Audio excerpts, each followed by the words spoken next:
I wish I wish I could talk about something cool about like how digital media is going to take over our future, but I can't. And I don't know who chose the order of the presentations, but a lot of what I'm going to say is diametrically opposite to what Jeffrey just said. Because it's got a lot to do with old media, and if my capabilities in cutting edge creativity were a criteria, I wouldn't probably be standing here.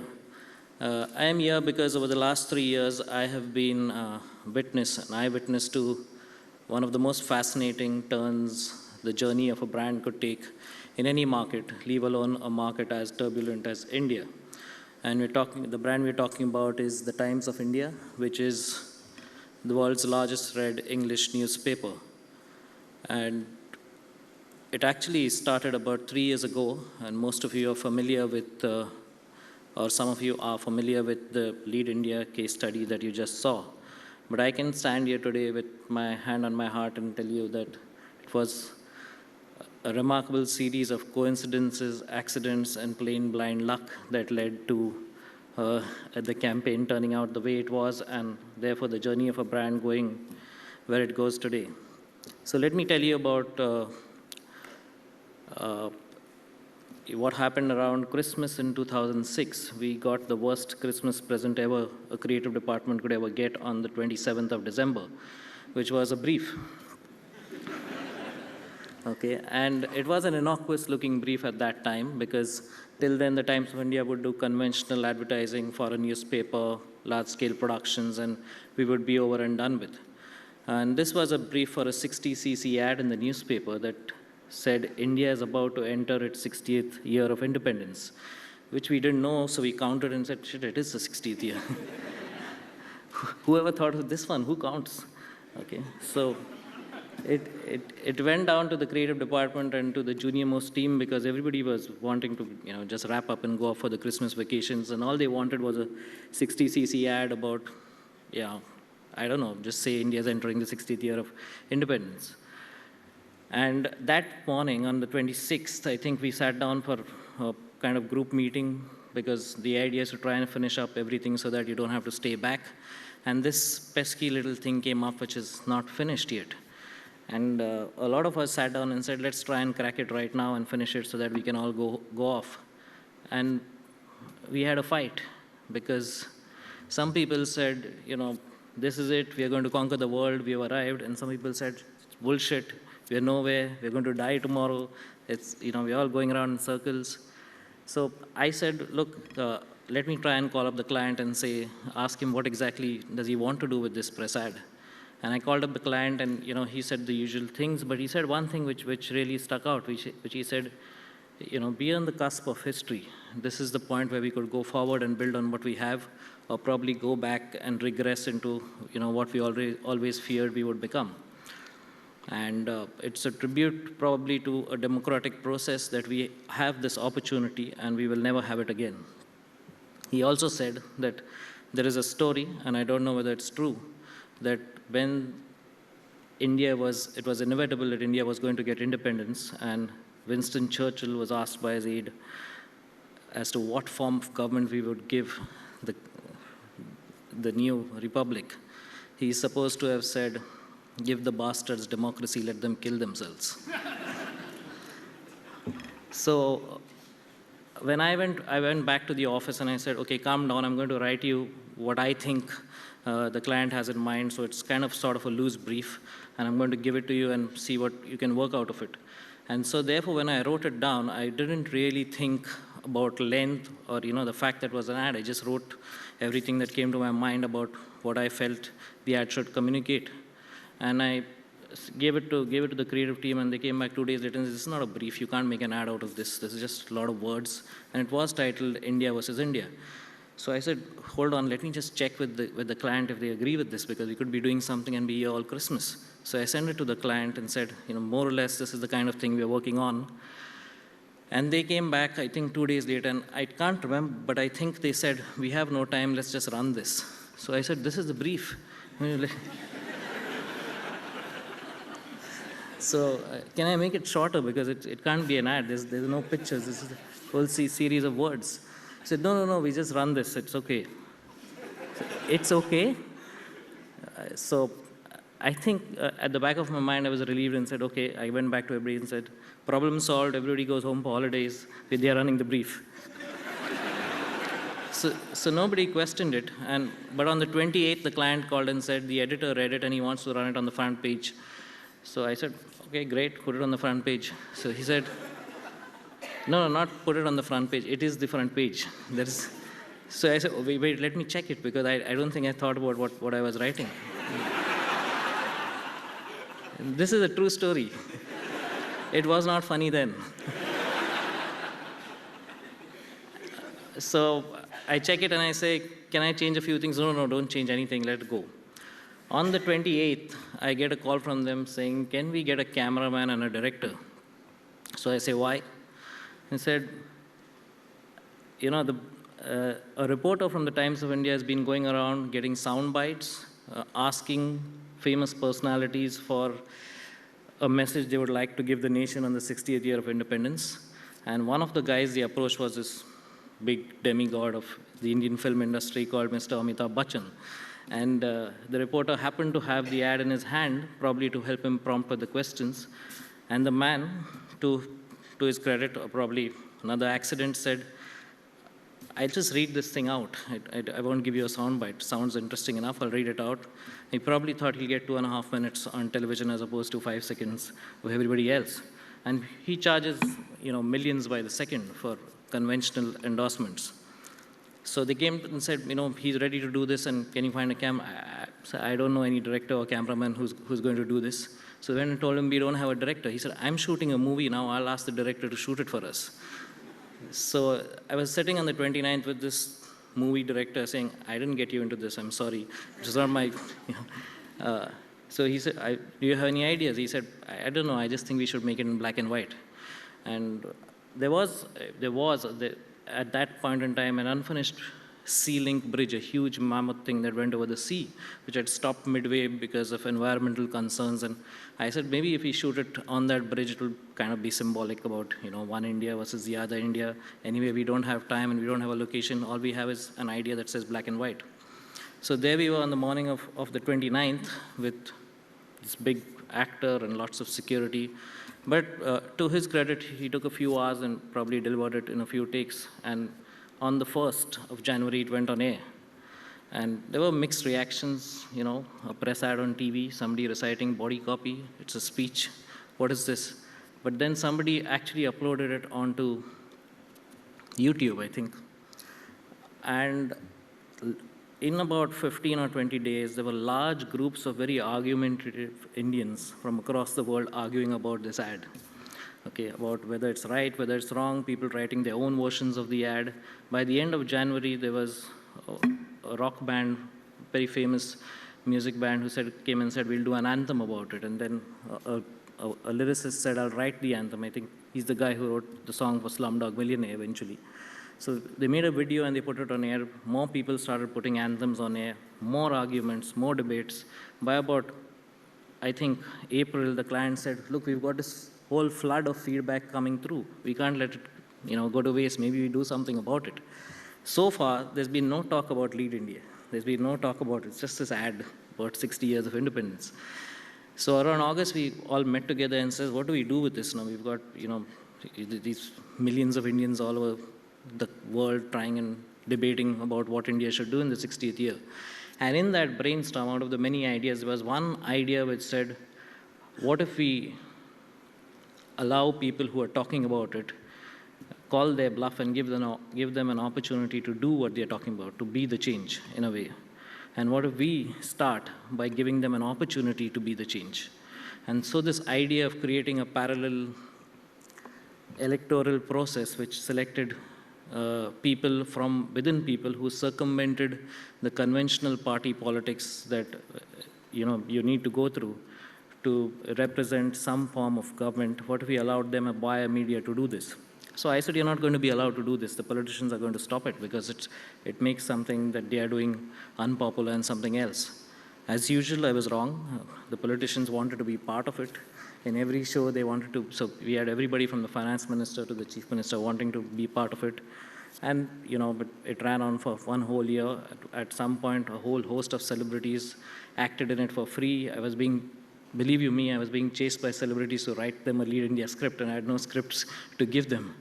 So this is how the campaign started. But what is more provocative is what we are now doing currently, which I'll take you through after we see this video. Can you play the first video, please?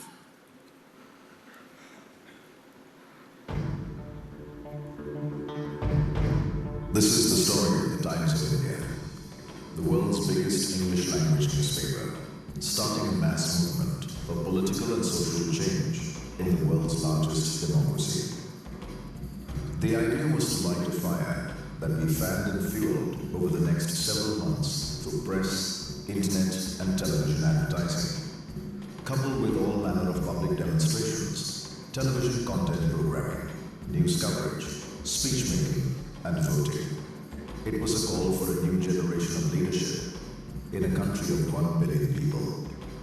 It all began with us writing the front page of the Times of India on the 1st of January 2007 to mark the dawn of India's 60th year of independence. Before it went to print, the ad was shown to Amitabh Bachchan, legendary film icon and perhaps the most famous Indian alive, who was inspired enough to read it out on national television that day. I read the piece and I felt that it was very inspirational, very uplifting for the country. There are two Indias in this country. One India is training at the leash, eager to speak forth and live up to all the adjectives that the world has been recently shouting upon us. The other India is the leash. One India says, give me a chance and I'll prove myself. The other India says, prove yourself first and maybe then you'll have a choice. One India lives in the optimism of our hearts. The other India lurks in the skepticism of our minds. One India wants. The other India hopes. One India leads. The other India follows. And quietly, while the world is not looking, a pulsating, dynamic new India is emerging. An India that no longer boycotts foreign-made goods, but buys out the companies that make them instead. History, they say, is a bad motorist. It rarely ever signals its intentions when it's taking a turn. This is that rarely ever moment. History is turning a page. For over half a century, our nation has sprung, stumbled, run, fallen, rolled over, got up and dusted herself, and cantered, sometimes lurched on. But now, in our 60th year as free nation, the ride has brought us to the edge of time's great precipice. And one India, a tiny little voice in the back of the head, is looking down at the bottom of the ravine and hesitating. The other India is looking up at the sky and saying, it's time to fly.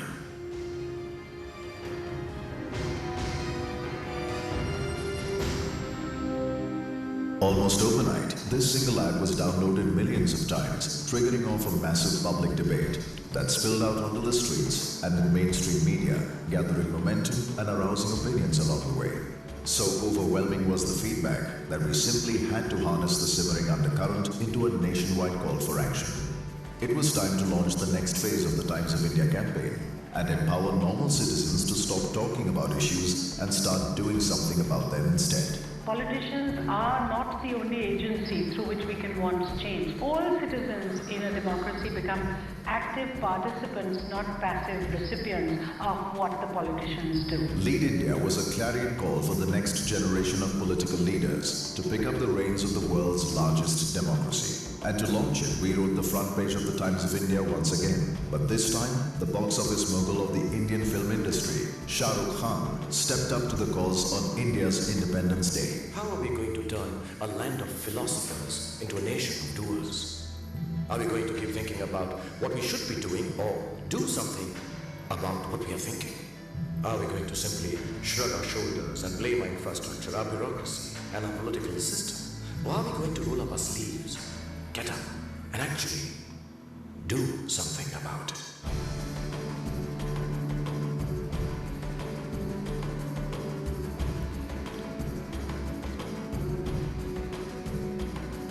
Over the next few months, the Lead India movement cascaded through the country with over 100 print ads, web registrations, outdoor and a television campaign that saw industrialists, politicians, beauty queens and poets taking the stage.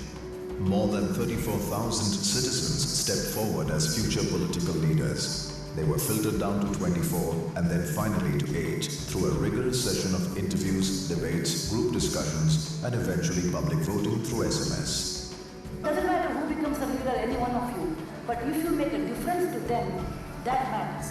Finally, on the 2nd of October, the birth anniversary of Mahatma Gandhi, these 8 courageous Indians got ready to face the nation on a primetime reality show on national television. Star TV, the country's largest television network, now joined the Times of India and the Lead India movement. In the next 10 weeks, these 8 would fan out across the countryside, tackling real citizen issues, facing the toughest grilling sessions from accomplished names in public life, and garnering support for the cause they believed in. The Times of India had placed 8 potential new leaders on the national stage. Soon the race to the finish began hotting up, and Indians across the country went to vote via SMS for a winner who would receive $100,000 to fund any public project, win a scholarship to the Kennedy School of Political Leadership, and a platform to contest the next general elections. Finally, on the 9th of February 2008, Mr. R.K. Mishra was crowned by the Times of India as the winner of the Lead India campaign. The honors were done by none other than the former President of India, Dr. APJ Abdul Kalam. I believe Lead India movement is the best movement I have come across.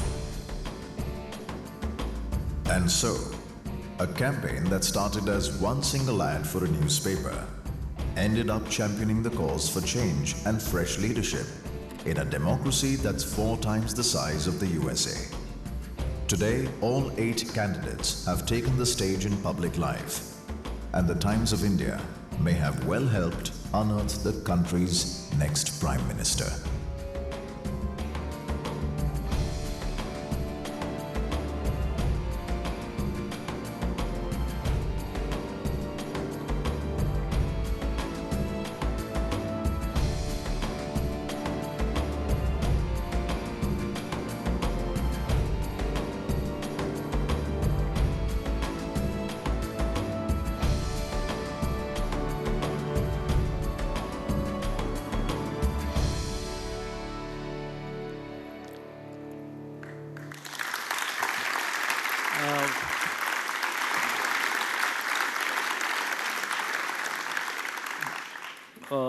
Two small things. One is very often in my presentations, you'll find the phrase millions of times, millions of users.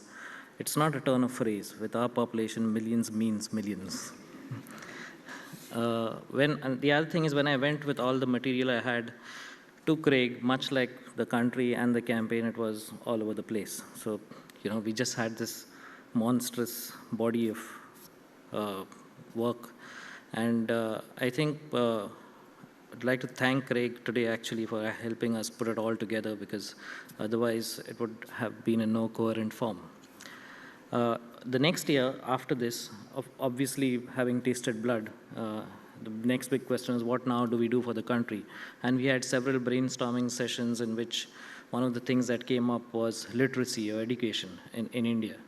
And the one key thing that, the one key barrier that stopped most of us from, going out and spending a bit of our spare time to teach was that everybody had issues in their personal life. So, for example, I don't know when I will be free, so I can't tell you a day when I can spend some spare time to teach, say, street kids. Or I know when I will be free, but I don't know what to teach. Or third, I will never ever be free, but if somebody can watch me working and they can learn from it, I don't mind it. Fourth, I be free and I can teach, but I can't move out of a certain area that I live in. Now, all over the country, there were hundreds of NGOs who could address precisely these problems. There were NGOs who, could work around any possible free time with a notice of a few hours in the morning. And there were NGOs who could work around a particular locality. But these two would never ever meet in a given lifetime. What we did is we offered kind of a platform where we tied up with 200 NGOs launched a nationwide campaign for teaching underprivileged kids. And whatever issue or whatever barrier you had towards going out and teaching, we would always find an NGO that could work with that.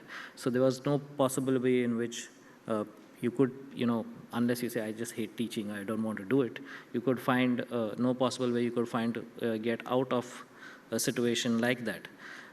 It eventually became a success so much that was mismanaged. So the first year we got so many teachers that we couldn't place all of them.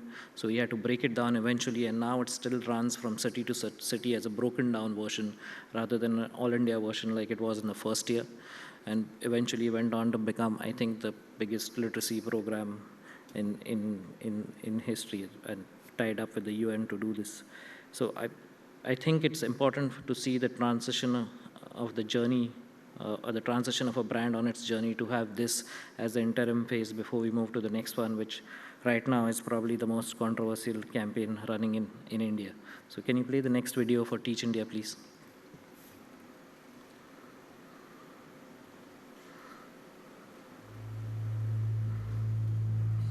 "75 million children in India have never been to school. 75 million is more than the entire population of the United Kingdom and Ireland put together. Poverty and deprivation then forced them to become a part of yet another worrying statistic: child labor. As for non-government organizations, they are constantly hampered by a lack of funds and, most importantly, lack of teachers. It's a long way before the constitutional right of every child to get an education actually becomes a reality. So, the Times of India and their ad agency decided to come together to see if they could make a difference. On the one hand, we have 75 million uneducated children. On the other, we also have some of the brightest, most educated people in the world. Maybe all we had to do was bring the two together. On 6th July 2008, the Times of India replaced its editorial content on the front page for a powerful message which just said, "The class of 2008." It was a simple, powerful thought. Bring together people who could teach with those who wanted to learn, and transform the entire country into one huge classroom. It was the start of a national print campaign which urged educated people to come forward and spend just 2 hours a week as a teacher. We repeatedly urged people to take time out of their busy lives to give some kids a shot at a better future. The idea was taken forward as an integrated national campaign spanning outdoor, on-ground, ambient, and digital media, and a film that carried the message of people coming together to effect change.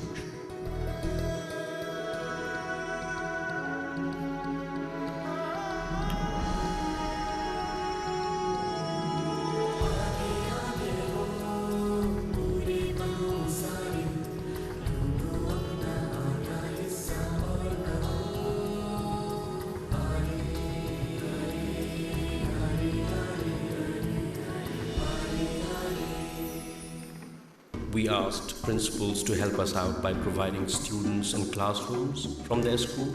You say I educated a child? No. Did I open his eyes to wanting to learn? We also reached out to CEOs to encourage their employees, even if it meant stepping out during office hours. And no, we didn't just stop there.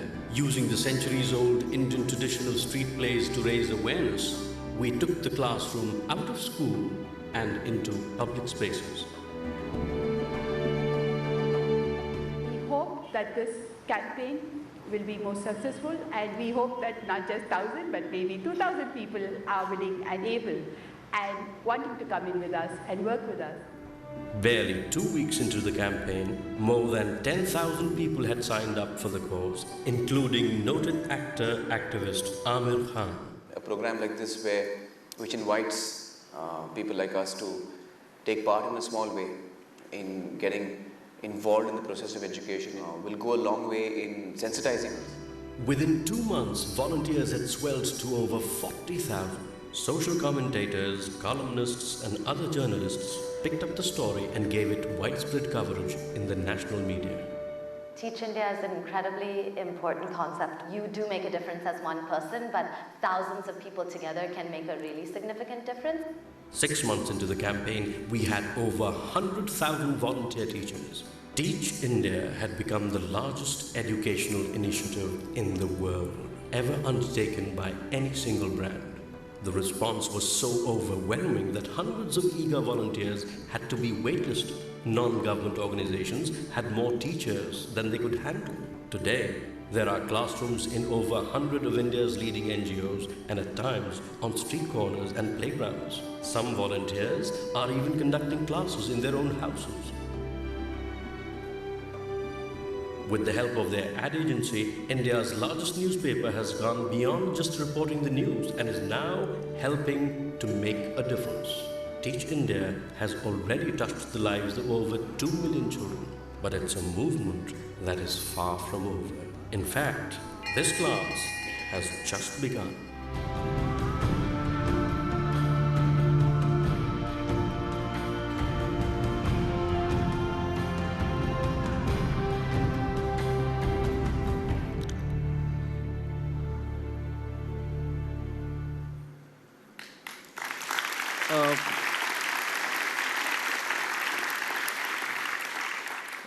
One of the interesting things about what's this got to do with a brand is this public service, is it CSR, because the Times of India does no other advertising besides this.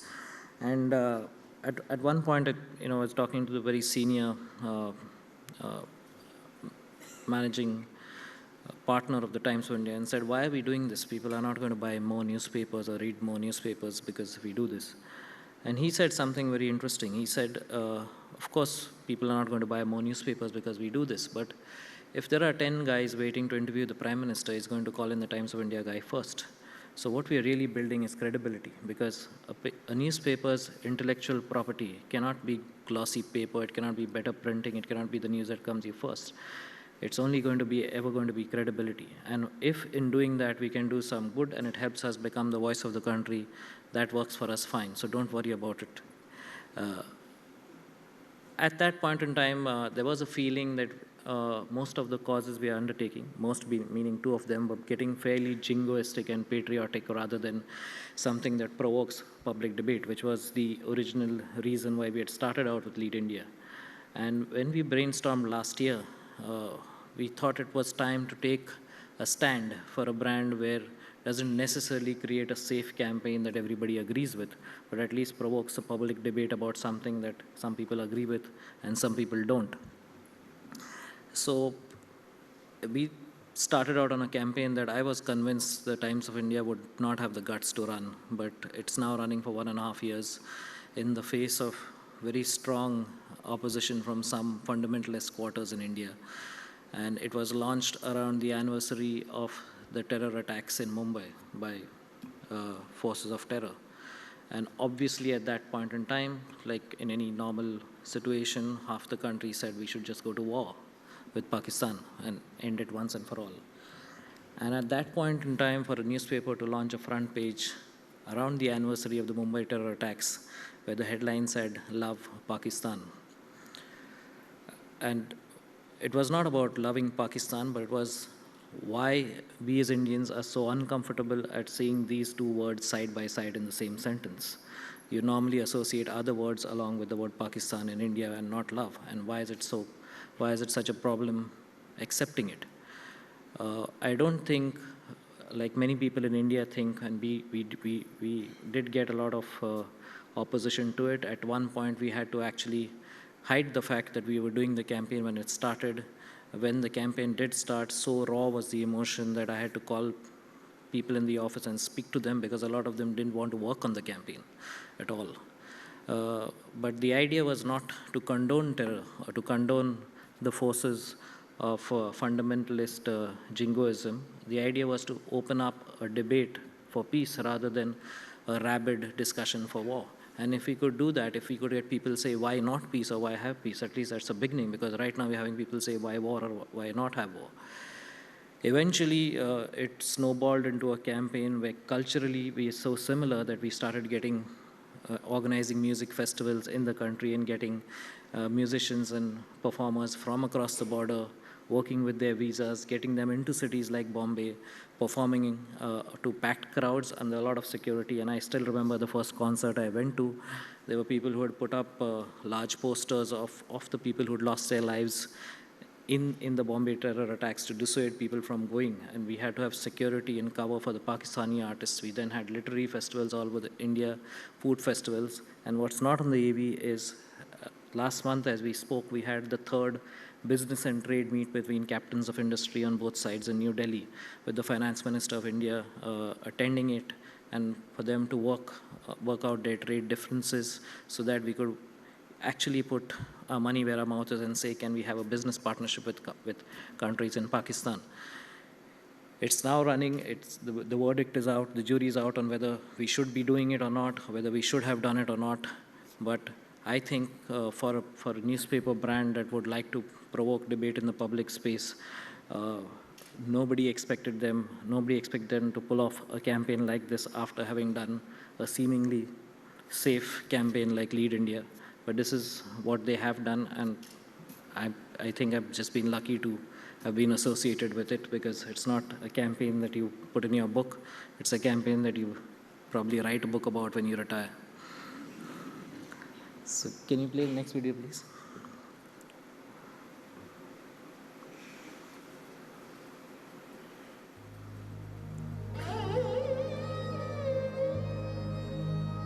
This is the story of two nations born after a labor of violence, bloodshed, and hatred over 60 years ago.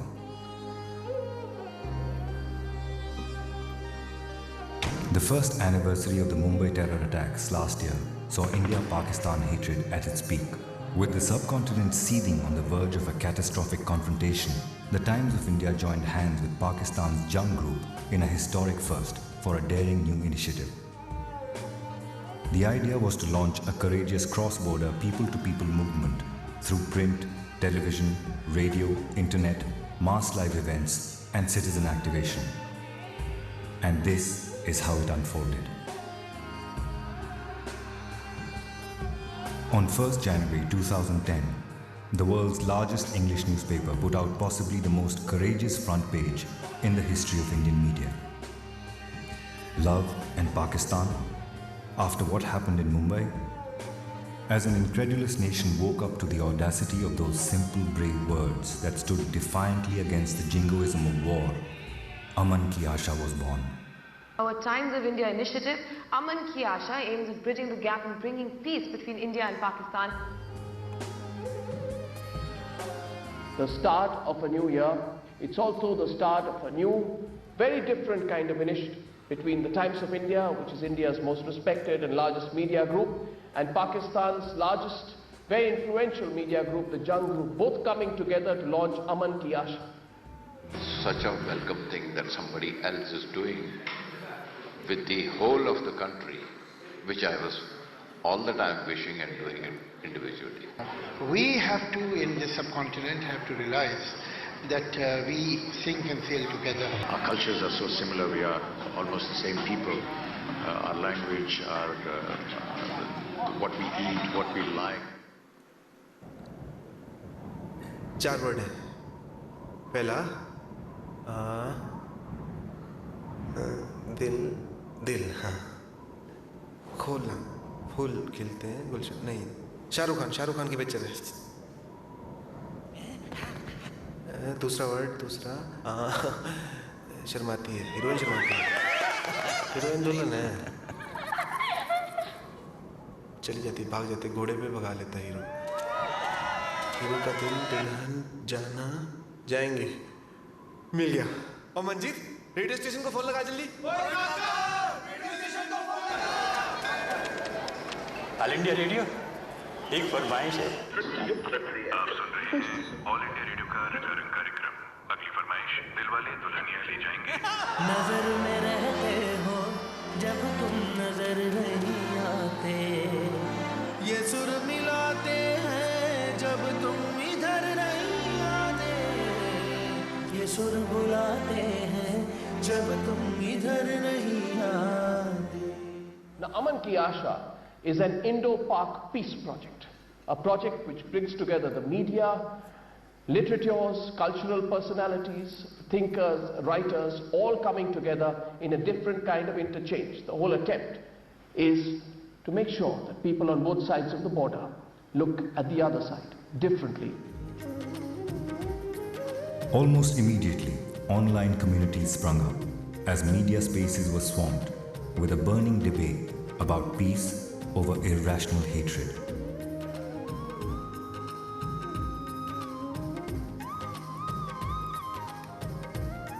The growing response led to the Hope for Peace Music Festival, as legendary vocalists from Pakistan braved the fundamentalists to cross the border and perform with Indian artists on a common stage. Several people, artists have always longed for peace, but now sort of seeing that there are many, many more people who desire and actually demand peace.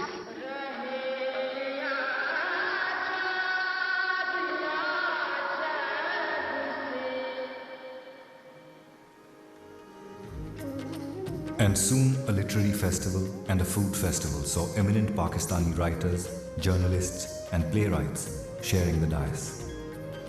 कि मेरे बाप ने भी मुझसे बिना पूछे मुझे पैदा क्यों किया था. Meanwhile, a massive school activation program saw the next generation writing peace messages on handkerchiefs to create a chain stretching all the way from India to students in Pakistan. 200,000 plus handkerchiefs at last count. Today the movement has music and screen icons on both sides joining the cause. Massive editorial and PR worth over $2.5 million. Commendations by world governments. Cross-border business and trade conventions. Over 40 user-generated videos. Over 150 blogs. 5 large Facebook communities. 12 music festivals. 4 poetry and literature festivals. And 1 new hope for peace.